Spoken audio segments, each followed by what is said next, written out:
ಆತ್ಮೀಯ ಸ್ನೇಹಿತರೆ, ತಮ್ಮದೇ ಆದ ಯೂಟ್ಯೂಬ್ ಚಾನೆಲ್ KSB ಸ್ಟಡಿ ಸರ್ಕಲ್ಗೆ ಸ್ವಾಗತ. ಇವತ್ತು 8ನೇ ತರಗತಿ ಸಮಾಜ ವಿಜ್ಞಾನ ವಿಷಯಕ್ಕೆ ಸಂಬಂಧಪಟ್ಟಂತೆ ದ್ವಿತೀಯ ರೂಪಣಾತ್ಮಕ ಪರೀಕ್ಷೆ FA2 ಅಂತೇಳಿ ಕರಿತೀವಿ, ಅಥವಾ ಸಾಧನಾ ಪರೀಕ್ಷೆ 2 ಅಂತೇಳಿ ಕರಿತೀವಿ. ಸೊ ಈ ಒಂದು ಸಾಧನಾ ಪರೀಕ್ಷೆನ ಈ ಒಂದು ವಿಡಿಯೋದಲ್ಲಿ ನೋಡ್ತಾ ಹೋಗೋಣ. ಅದಕ್ಕೆ ಮುಂಚೆ ನೀವು ನಮ್ಮ ಚಾನಲ್ ಮಾಡ್ಲತ್ತಂದ್ರೆ ದಯವಿಟ್ಟು ಸಬ್ಸ್ಕ್ರೈಬ್ ಮಾಡ್ಕೊಳ್ಳಿ ಅಂತ ಹೇಳ್ತಾ ಈ ಒಂದು ವಿಡಿಯೋನ ಸ್ಟಾರ್ಟ್ ಮಾಡೋಣ. ಇಲ್ಲಿ ಮೊದಲಿಗೆ ಏನಪ್ಪಾ ಅಂತಂದ್ರೆ ಪ್ರಶ್ನೆ ಪತ್ರಿಕೆಯನ್ನು ನೋಡ್ತಾ ಹೋಗೋಣ, ಆಮೇಲೆ ಉತ್ತರ ಸಹಿತ ಒಂದು ಪ್ರಶ್ನೆ ಪತ್ರಿಕೆಯನ್ನು ನೋಡ್ತಾ ಹೋಗೋಣ. ಮುಖ್ಯ ಪ್ರಶ್ನೆ 1, ಅಲ್ಲಿ ಸರಿಯಾದ ಆಯ್ಕೆಯನ್ನು ಆರಿಸಿ ಬರೀಬೇಕಾಗಿರ್ತಕ್ಕಂಥದ್ದು. ಸೊ ಮೊದಲೇ ಪ್ರಶ್ನೆ ಏನಂತಂದ್ರೆ ತನ್ನನ್ನು ಪ್ರಿನ್ಸಪ್ ಎಂದು ಕರೆದುಕೊಂಡವನು. ಸೊ ಇಲ್ಲಿ ಒಂದು ಪ್ರಶ್ನೆ ಇದೆ. ಇನ್ನು ಎರಡನೇ ಪ್ರಶ್ನೆ ವರ್ಧಮಾನ್ ಮಹಾವೀರನು ಜನ್ಮಸ್ಥಳ ಅಂಥೇಳಿ ಮತ್ತೊಂದು ಪ್ರಶ್ನೆ. ಇನ್ನು ಮೂರನೇದು ಏನಂತಂದ್ರೆ ಗ್ರೀಕರ ಪ್ರಕಾರ ರಾಜ್ಯದ ಆಡಳಿತದಲ್ಲಿ ಸಕ್ರಿಯ ಪಾತ್ರ ವಹಿಸುತ್ತಿದ್ದವರಿಗೆ ಹೀಗೆ ಕರೆಯುವರು ಅಂತೇಳಿ ಮತ್ತೊಂದು ಪ್ರಶ್ನೆ. ಇನ್ನು ನಾಲ್ಕನೇ ಪ್ರಶ್ನೆ ಏನಪ್ಪ ಅಂತಂದ್ರೆ ತಗ್ಗಾದ ವಿಸ್ತಾರವಾದ ಜ್ವಾಲಾಮುಖಿ ದ್ವಾರ ಅಂಥೇಳಿ ಒಂದು ಪ್ರಶ್ನೆ ಇದೆ. ಐದನೇ ಪ್ರಶ್ನೆ ಸೂರ್ಯನಿಂದ ಬರುವ ನೇರಳಾತೀತ ಕಿರಣಗಳನ್ನು ಹೀರಿಕೊಂಡು ಭೂಮಿಯ ಮೇಲಿನ ಜೀವರಾಶಿಗಳನ್ನು ರಕ್ಷಿಸುವ ಒಂದು ಪದರು ಅಂತೇಳಿ ಮತ್ತೊಂದು ಪ್ರಶ್ನೆ ಇದೆ. ಇನ್ನು ಮುಖ್ಯ ಪ್ರಶ್ನೆ 7ರಲ್ಲಿ ಒಂದು ವಾಕ್ಯದಲ್ಲಿ ಉತ್ತರವನ್ನು ಬರೀಬೇಕು. ಆರನೇ ಪ್ರಶ್ನೆ ಏನಪ್ಪ ಅಂತಂದ್ರೆ ಭೂಮಿಯ ಮೇಲಿನ ವಿವಿಧ ರೂಪದ ಭೂ ಸ್ವರೂಪಗಳು ಯಾವ ಅಂತೇಳಿ ಒಂದು ಪ್ರಶ್ನೆ. ಇನ್ನು 7ನೇ ಪ್ರಶ್ನೆ ಏನಪ್ಪ ಅಂತಂದ್ರೆ ಉಷ್ಣಾಂಶದ ಸಾಮಾನ್ಯ ಇಳಿಕೆಯ ಪ್ರಮಾಣ ಎಂದರೇನು ಅಂತೇಳಿ. 8ನೇದು ವ್ಯವಹಾರ ಎಂದರೇನು ಅಂತೇಳಿ ಮತ್ತೊಂದು ಪ್ರಶ್ನೆ. ಇನ್ನು 9ನೇದು ಏನಪ್ಪ ಅಂತಂದ್ರೆ ಇಲ್ಲಿ ಪೌರನೆಂದು ಯಾರನ್ನು ಕರೆಯುತ್ತಾರೆ ಅಂತೇಳಿ ಮತ್ತೊಂದು ಪ್ರಶ್ನೆಯನ್ನು ನೋಡ್ತೀವಿ. ಮುಖ್ಯ ಪ್ರಶ್ನೆ 3ರಲ್ಲಿ 2ರಿಂದ 4 ವಾಕ್ಯದಲ್ಲಿ ಉತ್ತರವನ್ನು ಬರೀಬೇಕು. 10ನೇ ಪ್ರಶ್ನೆ ಸನಾತನ ಧರ್ಮದ ಸಂದೇಶವೇನು ಅಂತೇಳಿ ಒಂದು ಪ್ರಶ್ನೆ ಇದೆ. ನೆಕ್ಸ್ಟ್ ಏನಂತಂದ್ರೆ 11ನೇ ಪ್ರಶ್ನೆ ಭೂಕಂಪನದಿಂದ ಉಂಟಾಗುವ ಪರಿಣಾಮಗಳು ಯಾವ ಅಂತೇಳಿ ಮತ್ತೊಂದು ಪ್ರಶ್ನೆ ಇರ್ತಕ್ಕಂಥದ್ದು. ಇನ್ನು 12ನೇ ಪ್ರಶ್ನೆ ಏನಪ್ಪ ಅಂತಂದ್ರೆ ಚೀನಿಯರ ಕೃಷಿ ವ್ಯವಸ್ಥೆಯನ್ನು ಕುರಿತು ಬರೆಯಿರಿ ಅಂತೇಳಿ ಮತ್ತೊಂದು ಪ್ರಶ್ನೆ. ಮುಖ್ಯ ಪ್ರಶ್ನೆ 4ರಲ್ಲಿ 5-6 ವಾಕ್ಯದಲ್ಲಿ ಉತ್ತರವನ್ನು ಬರೀಬೇಕು. 13ನೇ ಪ್ರಶ್ನೆ ವ್ಯವಹಾರದ ಆರ್ಥಿಕ ಉದ್ದೇಶಗಳು ಯಾವುವು ಅಂತೇಳಿ ಒಂದು ಪ್ರಶ್ನೆ. ಈ ಒಂದು ಪ್ರಶ್ನೆಗೆ ಅಥವಾ ಪ್ರಶ್ನೆ ಕೇಳಿರ್ತಕ್ಕಂಥದ್ದು ಏನಂತಂದ್ರೆ ಚಿಲ್ಲರೆ ವ್ಯಾಪಾರಿಗಳಿಂದಾಗುವ ಸೇವೆಗಳನ್ನು ಪಟ್ಟಿ ಮಾಡಿ ಅಂಥೇಳಿ ಮತ್ತೊಂದು ಪ್ರಶ್ನೆಯನ್ನು ನೋಡ್ತೀವಿ. ಇನ್ನು ಮುಖ್ಯ ಪ್ರಶ್ನೆ 5ರಲ್ಲಿ 14ನೇ ಪ್ರಶ್ನೆ ಅಂತೇಳಿ ನೋಡ್ತೀವಿ. ಭೂಮಿಯ ಅಂತರಾಳದ ಚಿತ್ರವನ್ನು ರಚಿಸಿ ಈ ಕೆಳಗಿನ ಯಾವುದಾದರೂ ಎರಡನ್ನು ಗುರುತಿಸಿ ಅಂತೇಳಿ ಇಲ್ಲಿ 2 ಅಂಕದ ಒಂದು ಪ್ರಶ್ನೆ ಇದೆ. ಮ್ಯಾಪು ಇಲ್ಲಿ ಗುರುತಿಸಲಿಕ್ಕೆ ಕೊಟ್ಟಿರ್ತಕ್ಕಂಥ ಯಾವಪ್ಪ ಅಂತಂದ್ರೆ ಮ್ಯಾಂಟಲ್ ಅಂತಕ್ಕಂಥದ್ದಿದೆ, ಆಮೇಲೆ ನಿಫೆ ಅಂತಕ್ಕಂಥದ್ದು, ಆಮೇಲೆ ಗುಟೆನ್ಬರ್ಗ್ ಸೀಮಾ ವಲಯ ಅಂಥೇಳಿ ಮತ್ತೊಂದಿದೆ, ಇನ್ನು ಹೊರ ಕೇಂದ್ರ ಅಂತಕ್ಕಂಥದ್ದು ಇದೆ. 4ರಲ್ಲಿ ಯಾವುದಾದ್ರೂ ಎರಡನ್ನು ಮಾತ್ರ ಇಲ್ಲಿ ಗುರುತಿಸಬೇಕು. ಇನ್ನು ಉತ್ತರ ಸಹಿತ ಏನು ಮಾಡಿ ಅಂತಂದ್ರೆ ಇಲ್ಲಿ ನೋಡ್ತಾ ಹೋಗೋಣ. ಮುಖ್ಯ ಪ್ರಶ್ನೆ 1ರಲ್ಲಿ ಬಹು ಆಯ್ಕೆಯ ಒಂದು ಪ್ರಶ್ನೆಗಳಿದ್ದು ಮೊದಲೇ ಪ್ರಶ್ನೆ ಅಂತಂದ್ರೆ ತನ್ನನ್ನು ಪ್ರಿನ್ಸಪ್ ಎಂದು ಕರೆದುಕೊಂಡವನು. ಇಲ್ಲಿ 4 ಆಪ್ಷನ್ಗಳಲ್ಲಿ ಯಾವುದಾಗ್ತಿತ್ತಪ್ಪ ಅಂತಂದ್ರೆ ಅಗಸ್ಟಸ್ ಅಂತಕ್ಕಂಥವನು ಇಲ್ಲಿ ಉತ್ತರ ಆಗ್ತದೆ. ನೆಕ್ಸ್ಟು ವರ್ಧಮಾನ್ ಮಹಾವೀರನು ಜನ್ಮಸ್ಥಳ ಅಂದ್ರೆ ಜನಿಸಿರ್ತಕ್ಕಂಥ ಸ್ಥಳ ಯಾವುದಪ್ಪ ಅಂತಂದ್ರೆ ಕುಂಡಲ ಗ್ರಾಮ ಅಂತೇಳಿ ಕರಿತೀವಿ. ಇನ್ನು 3ನೇ ಪ್ರಶ್ನೆ ಏನಂತಂದ್ರೆ ಗ್ರೀಕರ ಪ್ರಕಾರ ರಾಜ್ಯದ ಆಡಳಿತದಲ್ಲಿ ಸಕ್ರಿಯ ಪಾತ್ರ ವಹಿಸುತ್ತಿದ್ದವರಿಗೆ ಹೀಗೆ ಕರೆಯುವರು. ಏನಂತೇಳಿ ಕರೀತಾರೆ ಅಂತಂದ್ರೆ ಪೌರರು ಅಂತೇಳಿ ಕರೀತಾರೆ. 4ನೇದು ತಗ್ಗಾದ ವಿಸ್ತಾರವಾದ ಜ್ವಾಲಾಮುಖಿ ದ್ವಾರ ಅಂಥೇಳಿ ಯಾವುದನ್ನು ಕರಿತೀವಿ ಅಂತಂದ್ರೆ ಕಾಲ್ಡೇರಾ ಅಂಥೇಳಿ ನಾವು ಕರಿತೀವಿ. ಇನ್ನು 5ನೇ ಪ್ರಶ್ನೆ ಸೂರ್ಯನಿಂದ ಬರುವ ನೇರಳಾತೀತ ಕಿರಣಗಳನ್ನು ಹೀರಿಕೊಂಡು ಭೂಮಿಯ ಮೇಲಿನ ಜೀವರಾಶಿಗಳನ್ನು ರಕ್ಷಿಸುವ ಪದರು ಯಾವುದು ಅಂತೇಳಿ ಒಂದು ಪ್ರಶ್ನೆ ಇದೆ. ಇಲ್ಲಿ ಯಾವುದಪ್ಪ ಅಂತಂದ್ರೆ ಓಜೋನ್ ವಲಯ ಅಂಥೇಳಿ ಅದನ್ನು ಕರಿತೀವಿ. ನೆಕ್ಸ್ಟು ಮುಖ್ಯ ಪ್ರಶ್ನೆ ಏನಂತಂದ್ರೆ 2ರಲ್ಲಿ ಒಂದು ವಾಕ್ಯದಲ್ಲಿ ಉತ್ತರವನ್ನು ಬರೀಬೇಕು.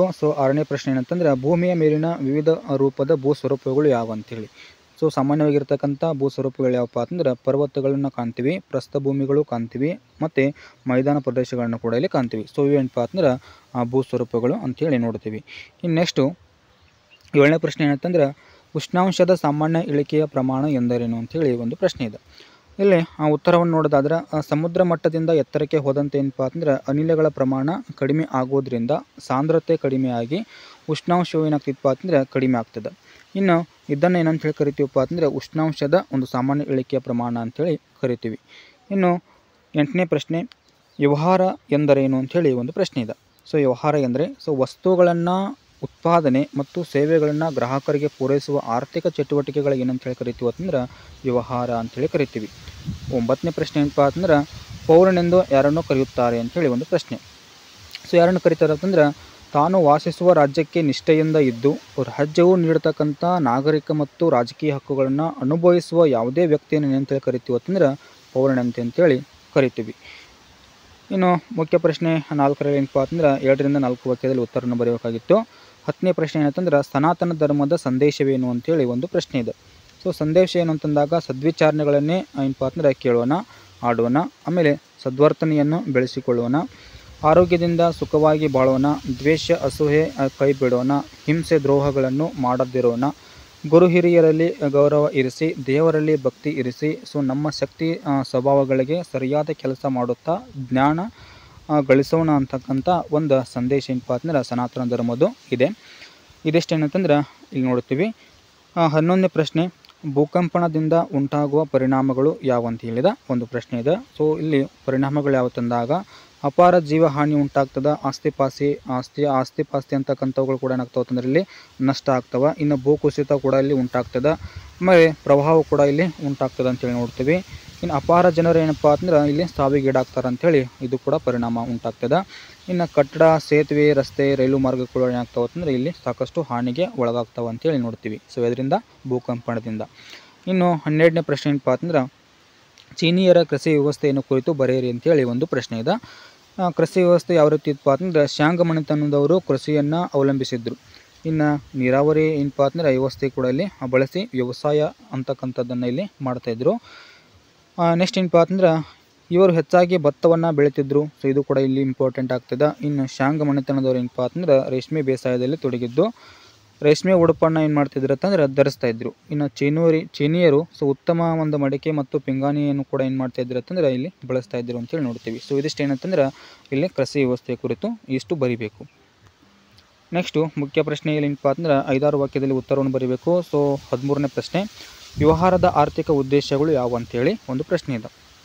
ಸೊ ಉದ್ದೇಶಗಳು ಯಾವಪ್ಪ ಅಂತಂದ್ರೆ ನ್ಯಾಯಯುತ ಲಾಭ ಗಳಿಸುವುದು. ಸೊ ಇದು ಏನಪ್ಪ ಅಂತಂದ್ರೆ ಒಂದು ಆರ್ಥಿಕವಾಗಿರ್ತಕ್ಕಂಥ ಉದ್ದೇಶವನ್ನು ನೋಡ್ತೀವಿ. ಇನ್ನು ಸಮರ್ಪಕವಾಗಿ ವ್ಯವಹಾರವನ್ನು ನಡೆಸುವುದು. ನೆಕ್ಸ್ಟು ಇಲ್ಲಿ ವ್ಯವಹಾರಸ್ಥರು ಸುಖಮಯವಾಗಿರ್ತಕ್ಕಂಥ ಜೀವನವನ್ನು ನಡೆಸುವುದು.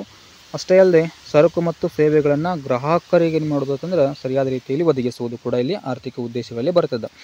ಇನ್ನು ವಸ್ತುಗಳನ್ನು ಕೂಡ ಏನು ಮಾಡೋದು ಅಂತಂದ್ರೆ ಸರಿಯಾದ ರೀತಿಯಲ್ಲಿ ಉತ್ಪಾದನೆ ಮಾಡುವುದು. ಇನ್ನು ಹೊಸ ವಸ್ತುಗಳನ್ನು ಗ್ರಾಹಕರಿಗೆ ಏನಪ್ಪ ಅಂತಂದ್ರೆ ಪರಿಚಯಿಸುವುದು ಕೂಡ ಇಲ್ಲಿ ಆರ್ಥಿಕ ಉದ್ದೇಶದಲ್ಲಿ ಬರ್ತದೆ.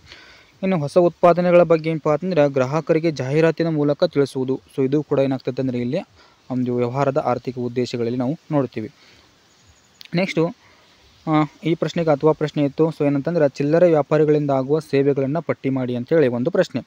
ಸೊ ಉತ್ತರ ನೋಡೋದಾದ್ರೆ ಸಗಟು ವ್ಯಾಪಾರಿಗಳಿಂದ ಕೊಂಡು ಸೊ ಗ್ರಾಹಕರಿಗೆ ಮನೆ ಬಾಗಿಲಿಗೆ ಏನು ಮಾಡ್ತಾರೆ ಅಂತಂದ್ರೆ ಸೇವೆಯನ್ನು ಒದಗಿಸುವುದು. ಸೊ ಇದು ಒಂದು ಸೇವೆ ಅಂತೇಳಿ ನೋಡ್ತೀವಿ. ಇನ್ನು ನೆಕ್ಸ್ಟು ವ್ಯಾಪಾರದ ನಷ್ಟಗಳನ್ನು ಏನು ಮಾಡ್ತಾರೆ ಅಂತಂದ್ರೆ ತಾವೇ ಇಲ್ಲಿ ಭರಿಸ್ತಾರೆ. ಇನ್ನು ಗ್ರಾಹಕರ ಒಂದು ಇಷ್ಟದ ವಸ್ತುಗಳನ್ನು ಏನು ಮಾಡ್ತಾರೆ ಅಂತಂದ್ರೆ ಒದಗಿಸ್ತಾರೆ. ಗ್ರಾಹಕರಿಗೆ ಸಾಲ ಸೌಲಭ್ಯಗಳನ್ನು ಕೂಡ ಏನು ಮಾಡ್ತಾರೆ ಅಂತಂದರೆ ಇಲ್ಲಿ ಕೊಡ್ತಾರೆ ಅಂತೇಳಿ ನೋಡ್ತೀವಿ. ಇನ್ನು ಹೊಸ ವಸ್ತುಗಳ ಬಗ್ಗೆ ಗ್ರಾಹಕರಿಗೆ ಏನು ಮಾಡ್ತಾರೆ ಅಂತಂದ್ರೆ ಸರಿಯಾದ ರೀತಿಯಲ್ಲಿ ಮಾಹಿತಿಯನ್ನು ಕೊಡ್ತಾರೆ ಅಂತೇಳಿ ನೋಡ್ತೀವಿ. ಇನ್ನು ಅಷ್ಟೇ ಅಲ್ಲ ಏನಪ್ಪ ಅಂತಂದ್ರೆ ಗ್ರಾಹಕರಿಗೆ ಪರ್ಯಾಯ ವಸ್ತುಗಳನ್ನು ಕೂಡ ಏನು ಮಾಡ್ತಾರೆ ಅಂತಂದರೆ ಇಲ್ಲಿ ಒದಗಿಸ್ತಾರೆ. ಸೊ ಇಲ್ಲಿ ಉದಾಹರಣೆಗೆ ನೋಡೋದಾದ್ರೆ ಕಾಯಂ ಅಂಗಡಿಗಳು, ಸಂಚಾರಿ ವ್ಯಾಪಾರಿಗಳು ಅಂತೇಳಿ ನಾವು ಇಲ್ಲಿ ಚಿಲ್ಲರೆ ವ್ಯಾಪಾರಿಗಳಿಗೆ ಉದಾಹರಣೆಗಾಗಿ ನೋಡ್ಬೋದು. 14ನೇ ಪ್ರಶ್ನೆ ಏನಂತಂದ್ರೆ ಭೂಮಿಯ ಅಂತರಾಳದ ಚಿತ್ರವನ್ನು ರಚಿಸಿ ಈ ಕೆಳಗಿನ ಯಾವುದಾದ್ರೂ ಎರಡನ್ನ ಗುರುತಿಸಬೇಕು ಅಂತೇಳಿ ಒಂದು ಪ್ರಶ್ನೆ ಇತ್ತು. ಇಲ್ಲಿ 4 ಕೊಟ್ಟಿದ್ರು. ಅವು ಯಾವತ್ತಂದ್ರೆ ಅಲ್ಲಿ ಮ್ಯಾಂಟಲ್ ಅಂತಕ್ಕಂಥದ್ದು, ನಿಫೆ, ಆಮೇಲೆ ಗುಟೆನ್ಬರ್ಗ್ ಸೀಮಾ ವಲಯ, ಹೊರ ಕೇಂದ್ರ ವಲಯ ಅಂತೇಳಿ ಇಲ್ಲಿ 4 ಕೊಟ್ಟಿದ್ರು. ಸೊ ಇಲ್ಲಿ ಆ ಒಂದು ಚಿತ್ರಣವನ್ನು ಏನು ಮಾಡಿದೆ ಅಂತಂದರೆ ಇಲ್ಲಿ ಕೊಟ್ಟಿದ್ದೀನಿ ನೋಡಿ.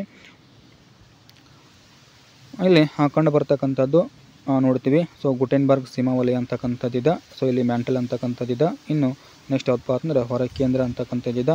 ಲಾಸ್ಟನ್ನು ನಿಫೆ ಅಂತಕ್ಕಂಥದ್ದು ಕೂಡ ಇಲ್ಲಿ ನಾವು ಕಾಣ್ತೀವಿ.